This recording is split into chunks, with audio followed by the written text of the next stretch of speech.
Atos dos Apóstolos, capítulo de número 16.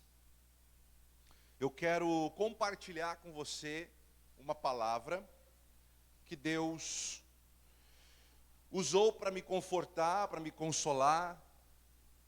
E o Senhor disse bem claro assim, ficou claro no meu coração que essa palavra deveria ser a primeira palavra a ser ministrada no dia em que a igreja voltasse a se reunir. Amém?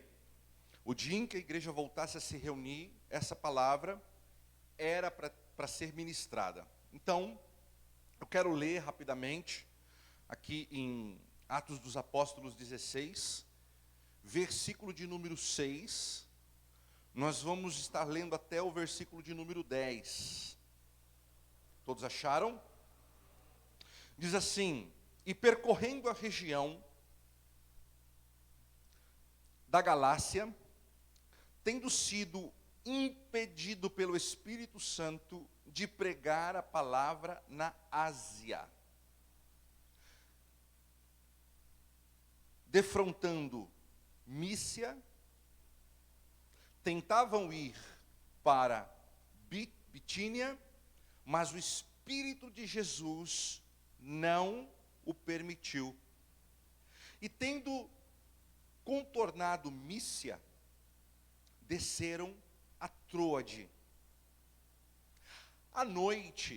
Durante a noite, sobreveio a Paulo uma visão, na qual um homem da Macedônia estava em pé e lhe rogava, dizendo: passe à Macedônia e ajuda-nos.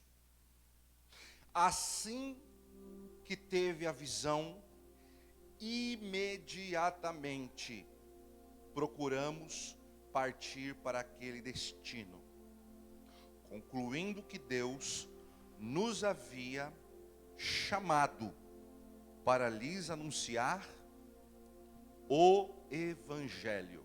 Amém? Pode tomar seu lugar, sente por favor. Curve sua cabeça, vamos orar. Pai, quero agradecer ao Senhor pela oportunidade de estarmos juntos novamente. Senhor, nós sabemos que a comunhão, a aliança, a unidade, o mesmo falar, o mesmo pensar, é aquilo que realmente agrada ao teu coração, porque nós estamos diante ainda de uma única oração feita pelo Senhor que não foi correspondida. Quando o Senhor disse que era para que o Pai nos fizéssemos um, assim como o Senhor e o Pai são um. E esse propósito foi orado para que o mundo viesse saber que a unidade da igreja, a comunhão da igreja, geraria testemunho acerca da unidade do Senhor com o Pai. Por isso nós estamos aqui nesta noite com os nossos corações repletos de alegria, por podermos, Senhor, compartilhar esta verdade. Estarmos juntos, Senhor, é uma vitória. O inimigo, meu Deus, ele tenta de todas as maneiras esfriar isso no coração das pessoas, esfriar isso no coração da igreja, mas nós temos o Espírito Santo que nos consola, que nos mostra o caminho e que não deixa apagar a chama que existe em cada um de nós. Essa chama, Senhor, quando unida, esta chama, Senhor, quando em comunhão, ela assusta o mundo espiritual maligno.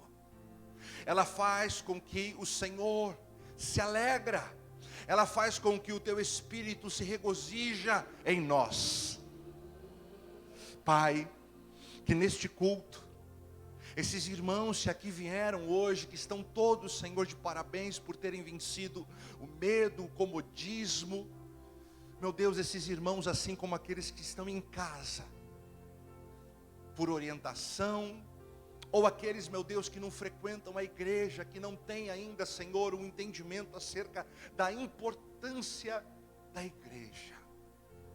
Que esta palavra possa tocar os corações e abrir o entendimento, em nome de Jesus, para aquilo que realmente importa. Meu Deus, abençoa-nos, em nome de Jesus. Amém. Glória a Deus. Amém. Irmãos, eu quero ministrar hoje, nessa noite de ceia, uma palavra que Deus ministrou ao meu coração, e Ele usou essa palavra para consolo, não é? O Espírito Santo é o maior consolador que existe, viu, querido? Se você estiver passando por alguma fase difícil na sua vida, entenda, não existe amigo, não existe nem pastor, nem líder, que possa suprir o que o Espírito Santo tem capacidade para te dar. Porque Ele sim, de fato, é o nosso verdadeiro consolador. Amém? Isso significa que no momento mais difícil da nossa vida, Ele se faz presente. E um dos momentos mais difíceis que um ser humano pode enfrentar sobre a terra é o momento em que ele se depara com o último inimigo do homem, a morte. A palavra de Deus diz que a morte é o único inimigo a ser vencido. É o último estágio de batalha e de guerra que nós seres humanos vamos travar. A morte é a última barreira, é o último obstáculo. Só que a morte, a gente não tem condições de vencê-la. A morte física, a morte terrena, a morte material, nós não temos condições de vencer a morte. Não temos. Nós vamos enfrentá-la e vamos contar com o Espírito Santo para que Ele assim possa nos consolar. Mas a morte, para nós que servimos a Deus, ela não é o final. Ela é o início de um novo tempo. Quando nós entendemos isso, tudo faz sentido. Tudo muda. Tudo passa a ter outra forma e tudo passa a ter outra realidade. Todos sabem que nós tivemos uma perda na nossa família, muito grande, né, que foi a minha mãe. Minha mãe se foi, ela não está mais em nosso meio, em corpo físico, mas ela está com o Senhor, amém? E por conta disso, eu não quero me prolongar em detalhes do que aconteceu e da forma como tudo aconteceu, porque não vem ao caso. Mas a minha mãe, ela foi acometida de um câncer nos ossos. Aliás, nos ossos foi uma metástase, e ninguém sabia, nem eu, nem minhas irmãs sabíamos. E de repente minha mãe começou a piorar muito, ela ficou muito doente. Ela emagreceu, ela até chegar ao ponto dela quebrar, sofreu uma fratura no quadril. Ela foi hospitalizada, sofreu cirurgia, foi posto uma prótese, voltou para casa, ficou conosco ali por volta de 2 meses. E piorou, minha mãe piorou, e ela voltou a ser internada, né, no Hospital Mário Covas, em Santo André. E ali foram os últimos dias da minha mãe. Quando nós ouvimos a notícia de que ela estava ruinzinha, que ela estava piorando, eu fui para casa, né, num dia que eu fiquei sabendo, e ali eu fui orar, buscar a Deus. E o Espírito Santo, na noite anterior do falecimento dela, o Espírito Santo havia me dito assim. Eu chorei muito naquela noite, porque eu fui acometido por uma angústia muito grande, mas muito grande mesmo ali, na minha casa. E o Espírito Santo disse para mim assim: olha, eu vou levá-la. Eu vou levá-la. Porque ela está sofrendo muito e levá-la é o melhor. Mas como assim é o melhor? Porque ela está sofrendo muito. E naquela noite eu comecei a orar, e eu comecei a refletir na vida. Eu comecei a pensar na vida. Comecei a pensar e refletir. E aí eu pensei no nosso tempo de vida nessa terra, não é? O nosso tempo de vida aqui. como pessoa, como indivíduo. Comecei a pensar na quantidade de tempo que nós temos aqui, se comparado com a eternidade que nos espera. Aí de repente veio sobre mim tudo aquilo que eu aprendi acerca de homem, Deus, céu, vida eterna. Tudo veio como uma avalanche. Como uma avalanche. E de repente eu comecei a ser ministrado sobre verdades assim profundas. E o Senhor me trouxe a esse texto que nós acabamos de ler, em Atos 16. Que foi durante o período todo do processo em que ela faleceu e que nós fomos atrás das coisas. Ocorreu o velório, o sepultamento, voltei para casa e tudo isso acontecendo e o Senhor ministrando e o Senhor me levou a Atos 16. Quando nós começamos a perceber, a entender o que é a vida humana, ou a gente se assusta, ou a gente se apega mais com Deus. Quando nós começamos a entender e a perceber o que significa esse mundo, essa vida que temos, ou a gente se apaixona por Deus, ou a gente enlouquece. A pergunta que eu quero fazer para ti nessa noite é: alguém aqui sabe dizer qual é o propósito real da vida?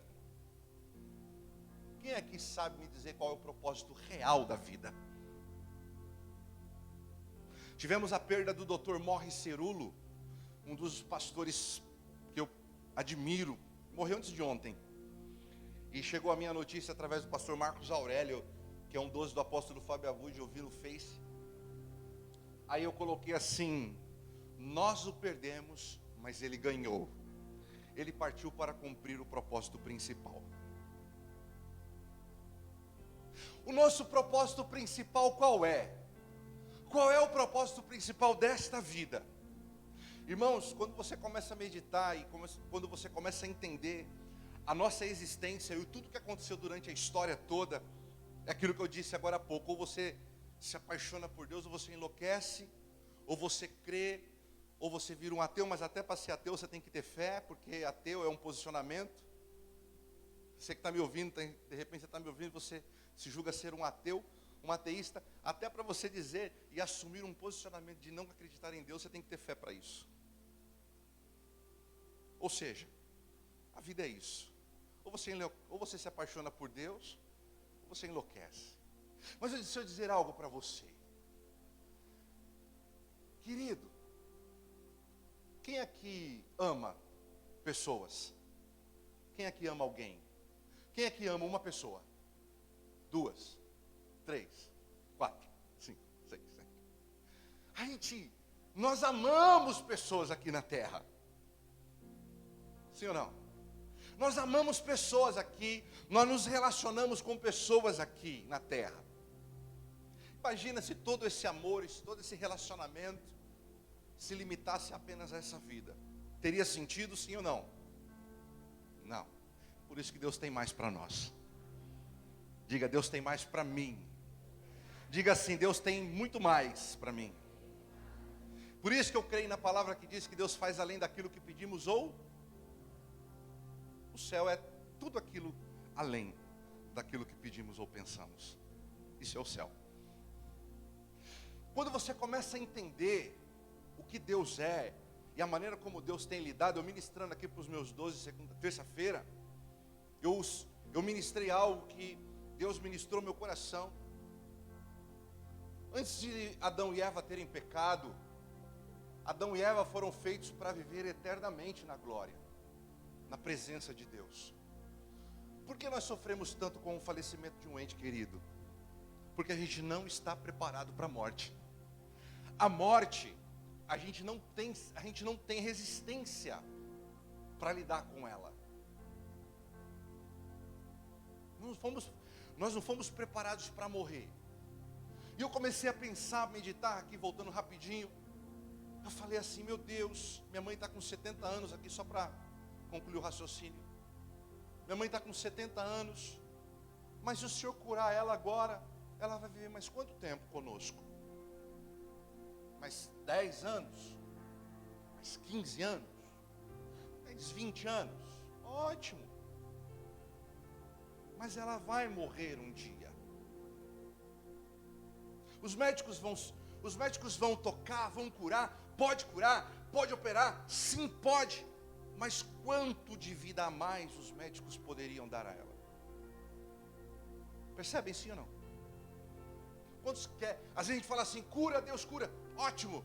Deus, e outra, o Senhor nos deu autoridade para impor as mãos nos enfermos e os curar, porque Deus quer, o Senhor nos quer vivos na terra para um propósito.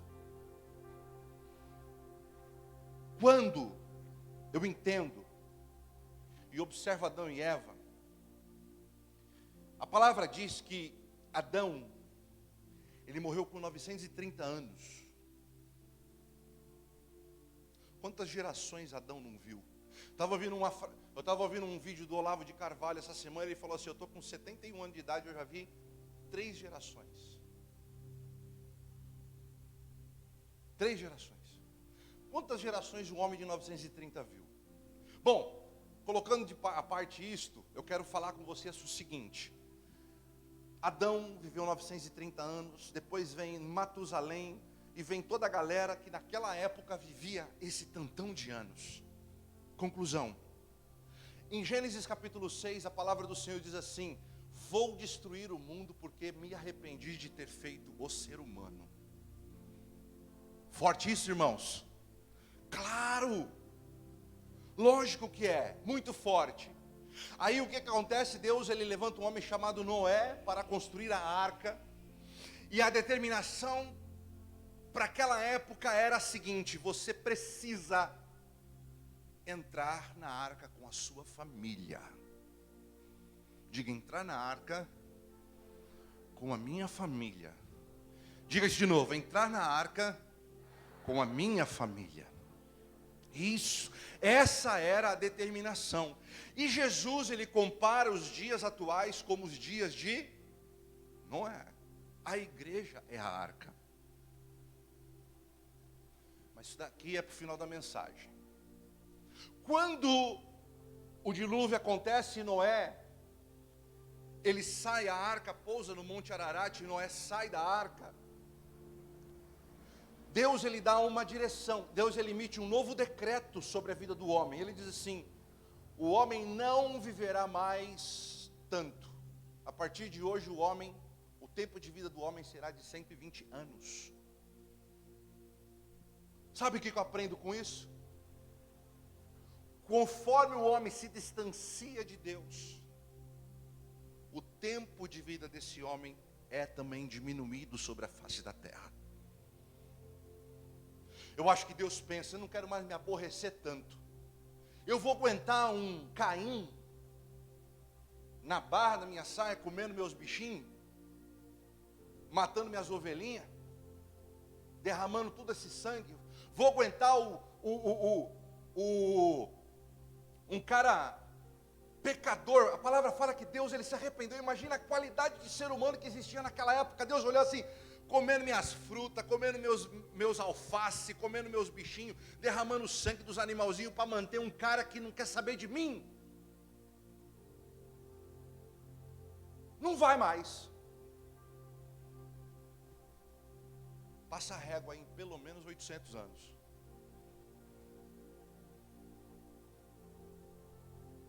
Passa a régua.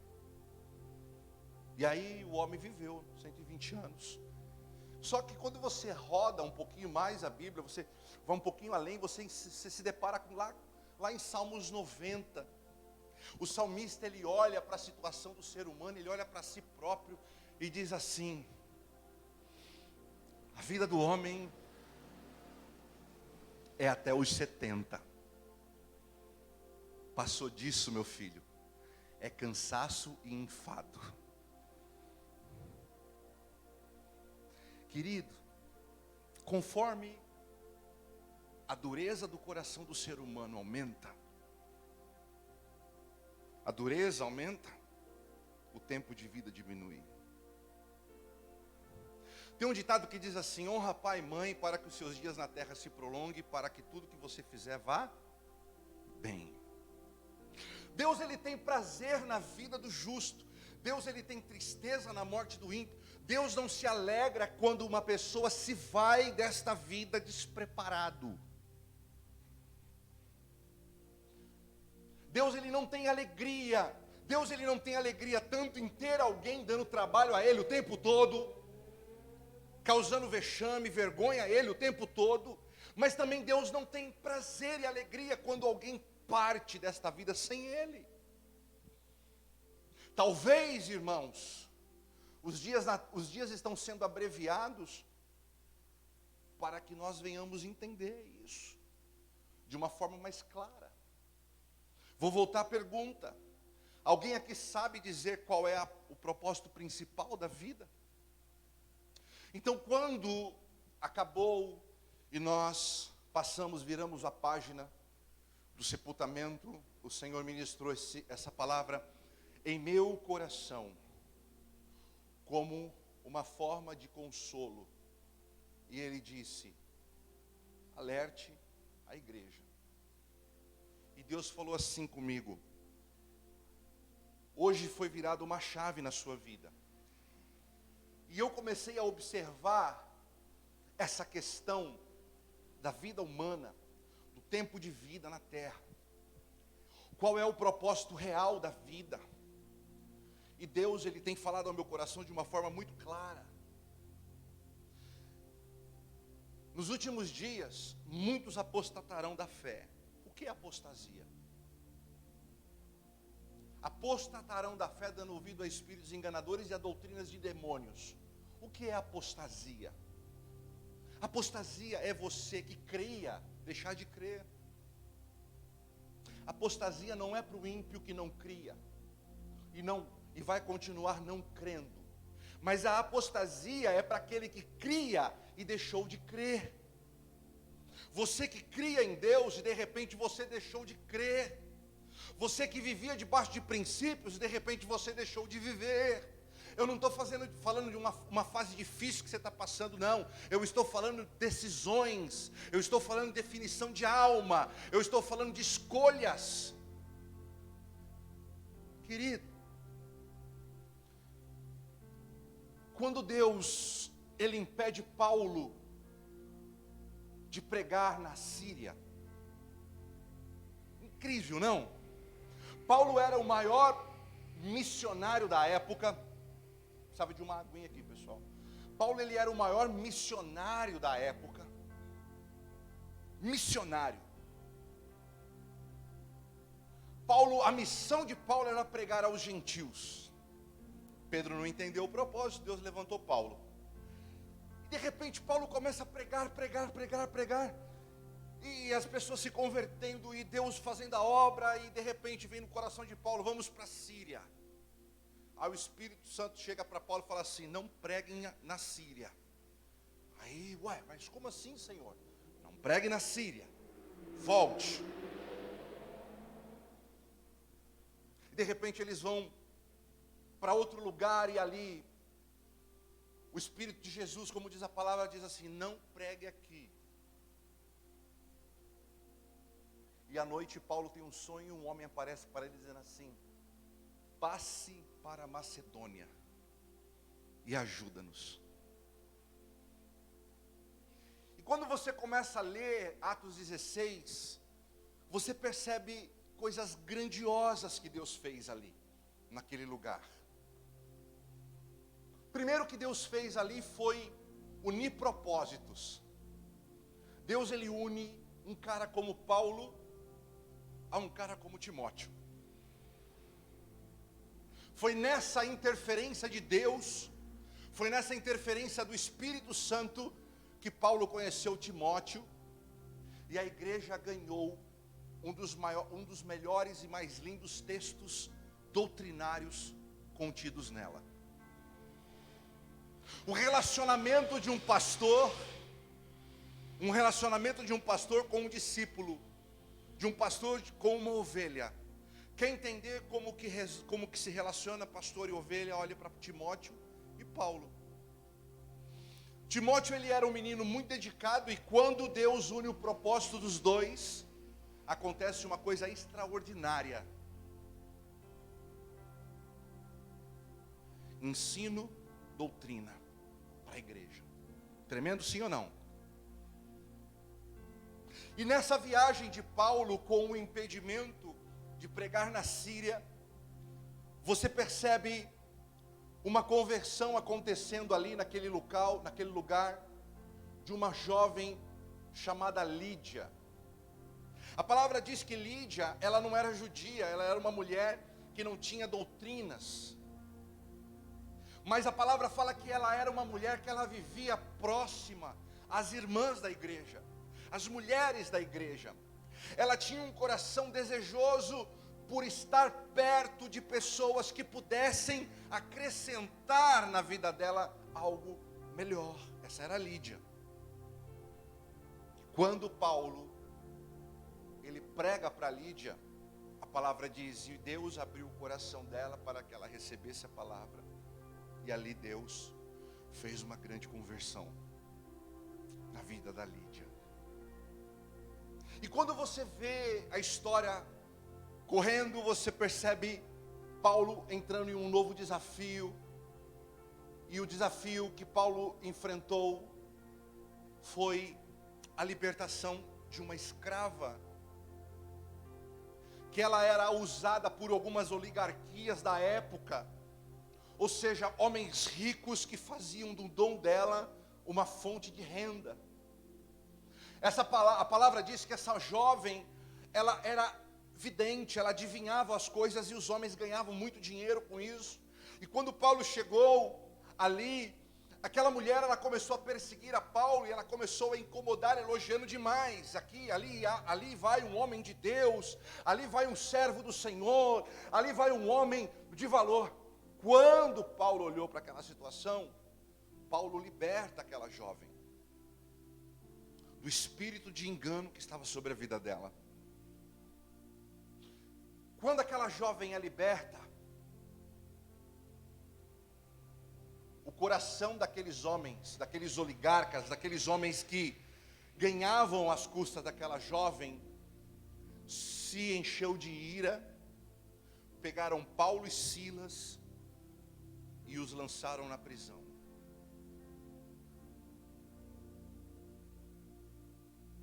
Percebem? Você percebe que Deus está no controle da situação? Quem que pediu Paulo e Silas de pregar na Síria? Quem? Deus. Aí de repente as coisas começam a acontecer de acordo. Timóteo entra na equipe. Que tremendo, que jovem fantástico, que jovem cheio de brilho, que jovem cheio de princípio. Quem não quer ter um discípulo como Timóteo? Uau! De repente Paulo prega, uma jovem como Lídia, desejosa pelas coisas do Senhor, se converte. E de repente uma pessoa que estava presa em cadeias malignas, uma jovem que era usada pelo sistema da época, ela recebe ali a libertação. Mano, que fase é essa, gente? Uhul! Lindo ou não? Mas de repente, queridos, alguma coisa dá errado. Paulo e Silas, eles são agarrados e são lançados na prisão. Na cabeça de muitas pessoas que servem a Deus, principalmente nos dias de hoje, tudo tem que estar a mil maravilhas, tudo tem que estar redondinho, tudo tem que estar de acordo, tudo tem que estar certinho. Mas ei, quando Deus está no controle, tudo tem que estar certinho para Ele. Nós temos que ser instrumentos na mão do Senhor. Deus, Ele pode contar com você como instrumento na mão dele, sim ou não? Ah, meu irmão, vou fazer de novo a pergunta. Deus pode contar com você como instrumento nas mãos dele, sim ou não? Sabe o que Deus falou comigo nesses dias?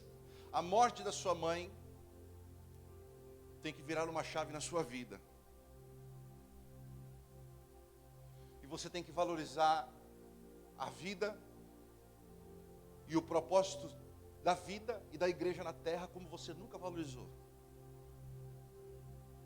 Eu olhei para Deus e chorei muito e disse: por que eu não enxergava isso com tanta profundidade como eu estou enxergando hoje? Sabe o que acontece? Muitas vezes, para que as coisas aconteçam na nossa vida, Deus precisa dar uma chacoalhada. Muitas vezes, meu irmão, para que a gente entenda, para que a gente acorde do sono, Deus precisa nos chacoalhar. Deus precisa nos tirar do lugar de conforto, arrancar, cortar as raízes, tirar e colocar aqui e falar assim: olha, essa é a sua realidade. Esta é a sua realidade. Você está pensando o quê? Você está sonhando com o quê? Esta é a sua verdade. E eu quero dizer para você, quando você lida com uma situação como a que nós estamos lidando, não tem escapatória, irmão.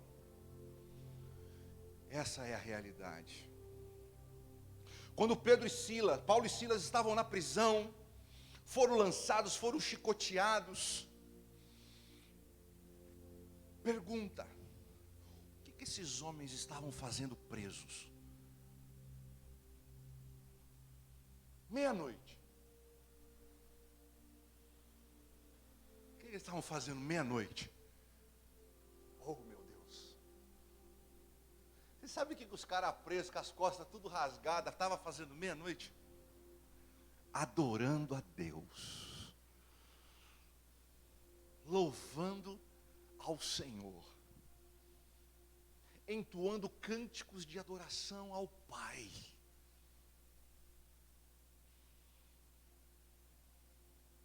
Nós conseguimos louvar a Deus em meio às crises. Nós conseguimos louvar a Deus em meio às dificuldades, às lutas. Essa é a ideia. A tribulação, a passageira e a breve tribulação fortalece em nós, querido, coisas grandes da parte do Senhor. A palavra do Senhor diz que quando Paulo e Silas estavam presos, à meia-noite, eles entoavam cânticos ao Senhor, e de repente veio um terremoto. E as celas daquela prisão, todas foram desestruturadas, e as portas se abriram. Quando as portas se abriram, houve um caos. E aconteceu uma coisa que ninguém entendeu. Primeiro, nenhum preso tinha fugido. O carcereiro responsável por aquela prisão, a palavra diz que quando ele viu aquela situação sem luz, tudo escuro, as portas tudo aberta, a Bíblia diz que aquele carcereiro olhou e falou assim: é melhor eu morrer por mim mesmo, do que eu esperar o Roma me questionar e me punir com torturas e mais torturas. Então eu vou me matar. Quando ele começa a tentar, de repente há uma voz lá do fundo da prisão dizendo assim: não faça isto. Quem disse isso para o carcereiro? Paulo. A Bíblia diz: Paulo disse: não faças tal. E a história diz que aquele rapaz, chegando para perto de Paulo,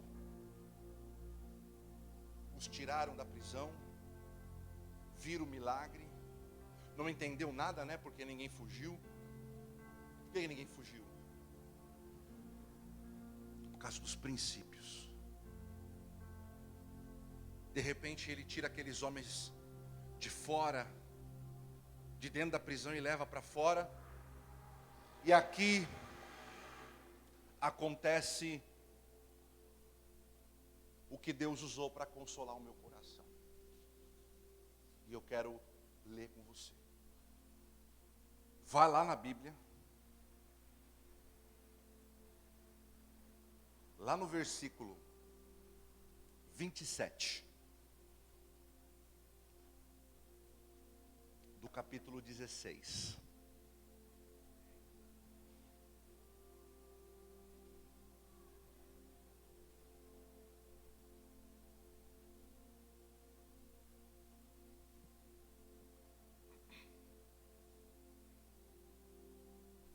Não vou ler do 27 não, tá? Eu vou ler do 30. Tudo bem? Diz assim: depois, trazendo-os para fora, disse: senhores, o que devo fazer para ser salvo? Pergunte assim: Deus, você que está aqui, querido, pergunta aí: Deus, o que devo fazer para ser salvo? Que palavra. Note que rapidinho, você percebe que o acontecimento não deu brecha para diálogo.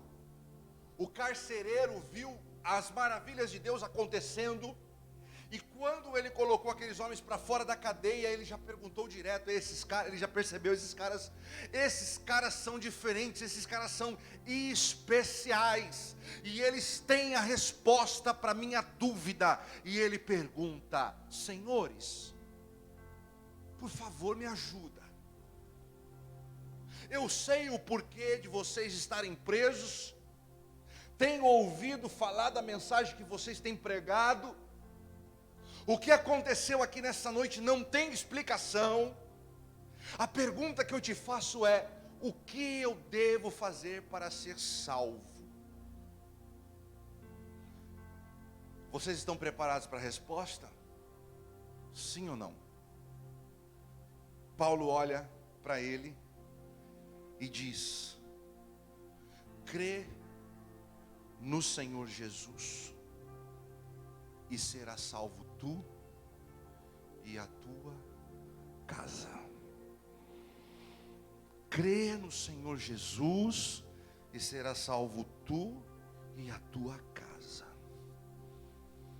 Essa palavra o Espírito Santo trouxe ao meu coração dizendo: Fábio, a tua casa precisa me servir. Fábio, os teus irmãos, parentes, amigos, precisa me servir. Fábio, a tua família precisa me buscar. Porque o meu propósito e o meu projeto não é para o indivíduo apenas, mas é para a família dessa pessoa. Deus, Ele não estará completamente feliz se somente alguns da minha família irem se encontrar com Ele. Deus só estará completamente feliz quando Ele ver a mim, minhas irmãs, meu papai, minha mamãe, minha esposa, meus filhos, todos reunidos na glória. Porque lá no céu você vai ter memória de tudo que você viveu aqui. Na glória você vai se lembrar de tudo que você fez aqui. Não vai ser apagado nada da sua memória acerca do que você viveu na terra.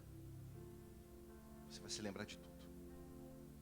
E Deus falou comigo: quer encontrar sua mamãe? Venha para onde ela está. Quer viver plenamente bem, feliz? E quer entender o propósito da minha vida na terra como Senhor e Salvador?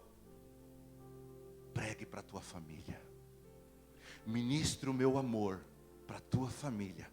Porque o meu propósito não é para o indivíduo apenas, mas é para ele e para toda a sua família. Você pode aplaudir ao Senhor por isso?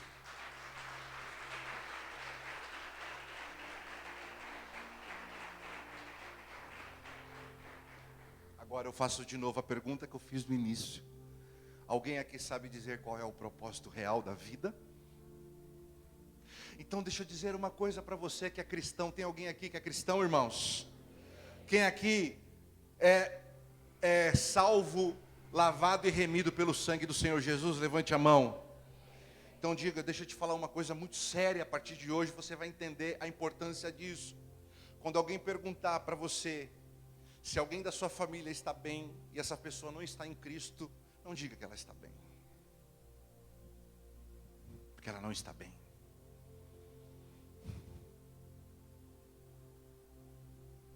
Porque a melhor coisa que existe quando você perde alguém que você ama é saber que essa pessoa está com o Senhor.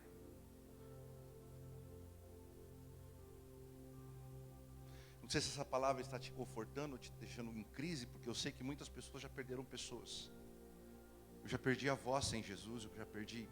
Gente, é difícil. Mas nós estamos vivos. Você está aqui. Você que está em casa, você está aqui, você está neste mundo. Enquanto a vida há esperança, irmão. Enquanto a vida há propósito. E é isso que Deus precisa que nós venhamos entender. Nós precisamos compreender o propósito real desta vida. Escute. Vamos começar a orar certo? Fala assim, apóstolo. Vamos lá, pessoal. Fala, apóstolo. Me ensina a orar certo. Oh, que prepotência é essa? Não, é simples. Vou te ensinar muita coisa hoje não. A partir de hoje, quem quer ver alguém? Quem conhece alguém da família que está nas drogas aqui? Tem alguém? Isso. No álcool, no adultério, fora da presença de Jesus. Comece a orar a partir de hoje da seguinte maneira. Não fica pedindo para Deus libertar essa pessoa das drogas. A gente ora errado. Isso tem ministrado meu coração. Não ore para Deus tirar essa pessoa do álcool. Não ora para Deus tirar essa pessoa da prostituição. Não faça isso. Ore para que essa pessoa se converta. Porque uma pessoa convertida, ela sai do álcool. Ela sai das drogas. Ela sai da prostituição. Uma pessoa convertida, ela não dá trabalho. Ela dá alegria. E ela vive debaixo de um propósito novo para a sua vida. Vamos viver debaixo de vitória. Vamos buscar a Deus por aquilo que realmente importa. A palavra do Senhor diz que Ele é dono do ouro e da prata. Muitos de nós estamos presos em coisas, em situações e circunstâncias. Isso não vai levar você para o propósito real de Deus. Isso pode te fazer feliz nesta vida, mas o Senhor, Ele quer você na presença dEle. Irmão, o propósito que Deus tem para nós, para você, para mim, é muito mais profundo e muito mais poderoso. Feche os teus olhos. Escute com atenção. Hoje, o Senhor te trouxe nessa volta da igreja. Nós passamos uma crise muito forte. Quantas pessoas não se foram nessa crise que nós enfrentamos? Eu perdi amigos, perdi minha mãe. E estamos voltando. Estamos retomando a nossa vida como igreja. O Senhor, Ele diz algo ao meu coração assim: nós não podemos ser o que éramos. Não podemos fazer apenas o que fazíamos. O Senhor espera uma melhora de cada um de nós. O Senhor espera um renovo. O Senhor espera uma abertura melhor para Ele. O Senhor espera uma compreensão melhor dEle, de quem Ele é, do que Ele quer. Nós estamos vivendo dias que vai exigir muito de nós essa percepção. Mas Deus, Ele vai nos dar graça para vencer todos esses intempéries da vida. Todos. E o Senhor nessa noite, Ele convida você a participar dessa ceia com Ele. É uma ceia de renovação de aliança. Eu vou ler um texto, irmãos. Medite com seus olhos fechados. Pense um pouquinho aí na sua vida.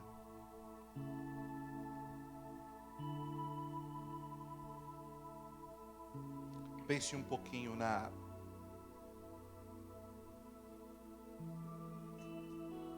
nos teus sonhos, os seus projetos. Pense nos anseios da sua alma. E faça uma pergunta para você mesmo: aonde é que Deus está em tudo isso? Aonde é que Deus está em tudo? Aonde é que Deus está na minha vida? Faça uma varredura aí onde você está e tente encontrar Deus na sua vida agora. Tente encontrar Deus aí em algum lugar na sua vida. O Senhor está dizendo o seguinte para você nessa noite: eu quero estar fazendo parte da sua história. Porque a vida que você tem na terra, que nós temos na terra, o céu é a continuação disso.